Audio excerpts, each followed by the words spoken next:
రోటికి కమ్మగా ఇష్టంగా తింటారు. మరి లేట్ ఎందుకండి, చూసేయండి ఎలా చేయాలో, చూసి ట్రై చేయండి.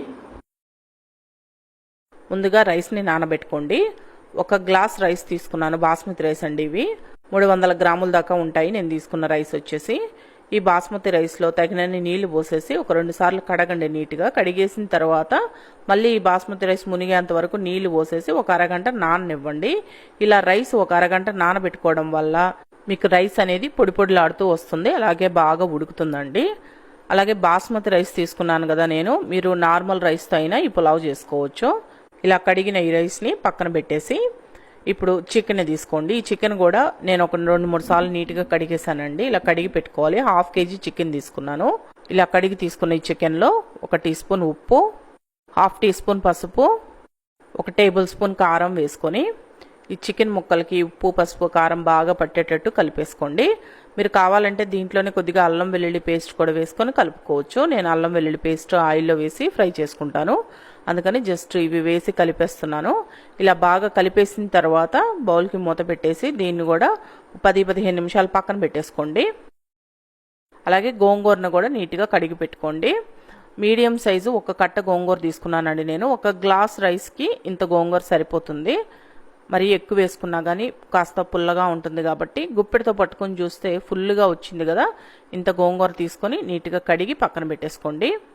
ఇప్పుడు చికెన్ వేపుడు కోసం బాండిల్లో ఒక 4 టేబుల్ స్పూన్ల దాకా ఆయిల్ వేసుకోండి. వేపుడు కదండి, కొంచెం ఆయిల్ పడుతుంది. ఈ ఆయిల్ కాస్త కాగిన తర్వాత దీంట్లో బిర్యానీ ఆకు 1 ఇలా తుంచుకొని వేసుకోండి.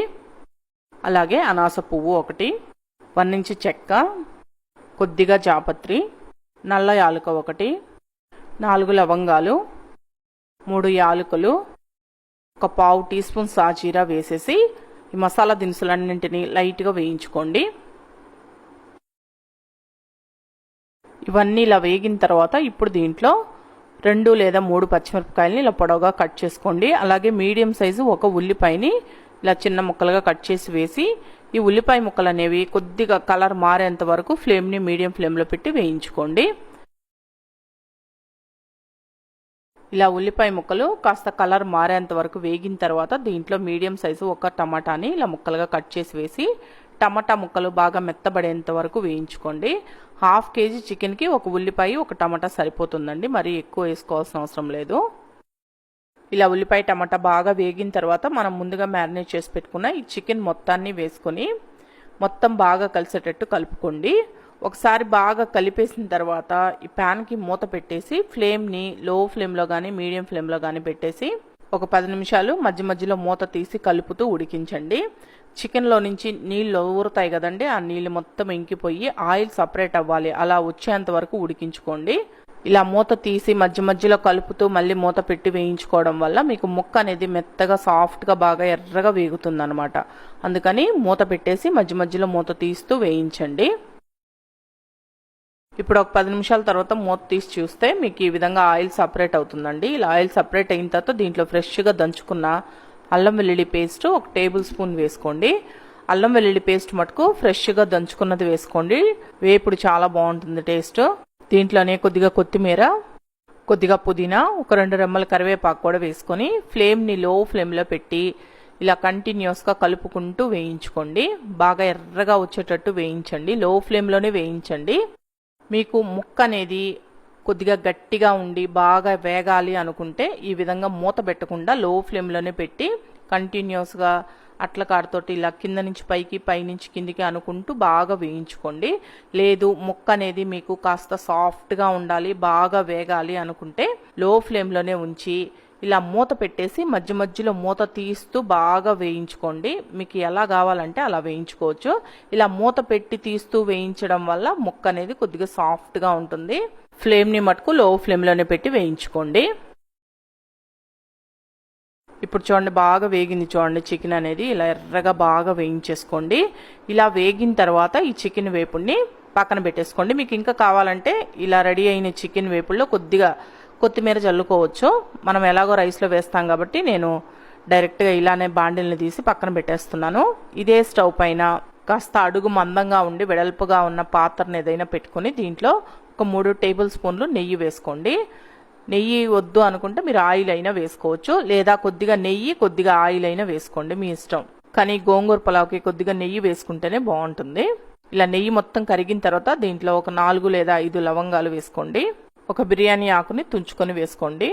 అలాగే 1 ఇంచు చెక్క, కొద్దిగా జాపత్రి, స్టార్ ఫ్లవర్ 1, బిర్యానీ పువ్వు కొద్దిగా, 4 యాలకులు, ఒక పావు టీ స్పూన్ కంటే కొద్దిగా తక్కువ సాజీరా వేసుకొని ఫస్ట్ ఈ మసాలా దినుసులు అన్నింటినీ వేయించేసుకోండి. మసాలా దినుసులు ఎక్కువ వేసుకోవద్దండి, ఆల్రెడీ మనం చికెన్ వేపుల్లో కూడా వేసున్నాం కాబట్టి మరీ ఓవర్గా అయిపోతాయి. అందుకని మసాలా దినుసులు కొంచెం తగ్గించుకొని వేసుకోండి. ఇప్పుడు ఇవన్నీ వేగిన తర్వాత దీంట్లో ఉల్లిపాయ పచ్చిమిరపకాయ వేసుకోవాలి. మీడియం సైజు ఒక ఉల్లిపాయ, 2 లేదా 3 పచ్చిమిరపకాయలు ఇలా పొడవుగా కట్ చేసి వేసుకొని ఈ ఉల్లిపాయ ముక్కలు కొద్దిగా మెత్తబడేంత వరకు వేయించండి. ఇప్పుడు ఈ ఉల్లిపాయ ముక్కలు అనేవి కాస్త మెత్తబడేంత వరకు వేగిన తర్వాత దీంట్లో అల్లం వెల్లుల్లి పేస్ట్ వేసుకొని వేయించుకోవాలి. అల్లం వెల్లుల్లి పేస్ట్ వచ్చేసి నేను 1.5 టీ స్పూన్ దాకా తీసుకున్నానండి. మీరు ఒక టేబుల్ స్పూన్ దాకా అయినా వేసుకోవచ్చు. ఈ అల్లం వెల్లుల్లి పేస్ట్ అనేది పచ్చి వాసన పోయేంత వరకు బాగా వేయించేసుకోండి. ఈ అల్లం వెల్లుల్లి పేస్ట్ కూడా వేగిన తర్వాత దీంట్లో ఒక రెమ్మ కరివేపాకు, కొద్దిగా పుదీనా, కొద్దిగా కొత్తిమీరను కూడా వేసేసి వీటిని కూడా బాగా వేయించేసుకోండి.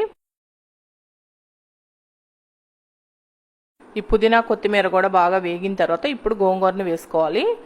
ఈ గోంగూరని నేను డైరెక్ట్గా వేసుకుంటున్నానండి. మీకు ఇలా ఇష్టం లేకపోతే కొద్దిగా ఉడికించేసుకొని సపరేట్గా గ్రైండ్ చేసుకొని ఆ గోంగూర పేస్ట్ని అయినా వేసుకోవచ్చు.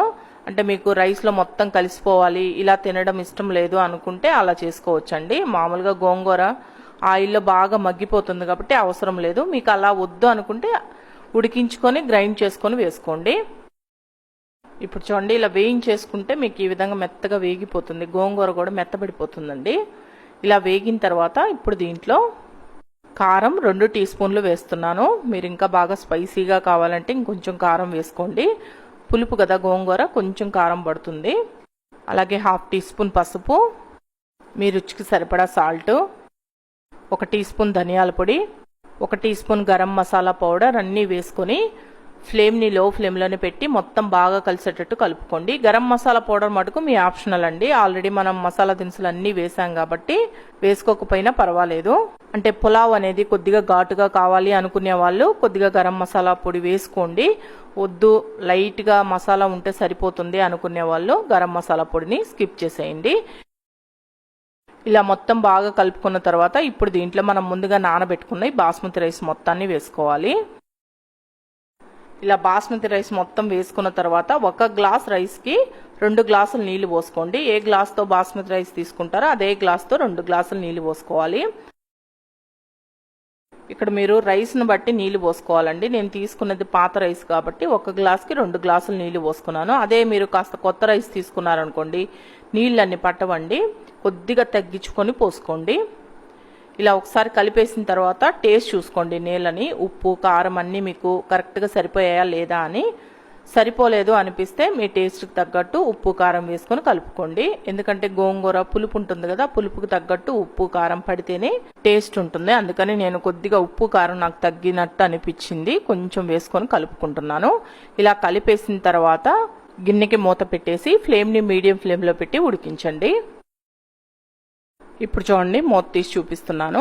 రైస్ అనేది మనకి పర్ఫెక్ట్గా ఉడికింది కదా, ఈ విధంగా పొడి పొడిలాడుతూ వస్తుందండి. ఇలా ఉడికిన తర్వాత నేను మనం ముందుగా వేయించి పెట్టుకున్న ఈ చికెన్ని నేను ఇలా పైన పెట్టేసి మూత పెట్టేసుకుంటున్నాను.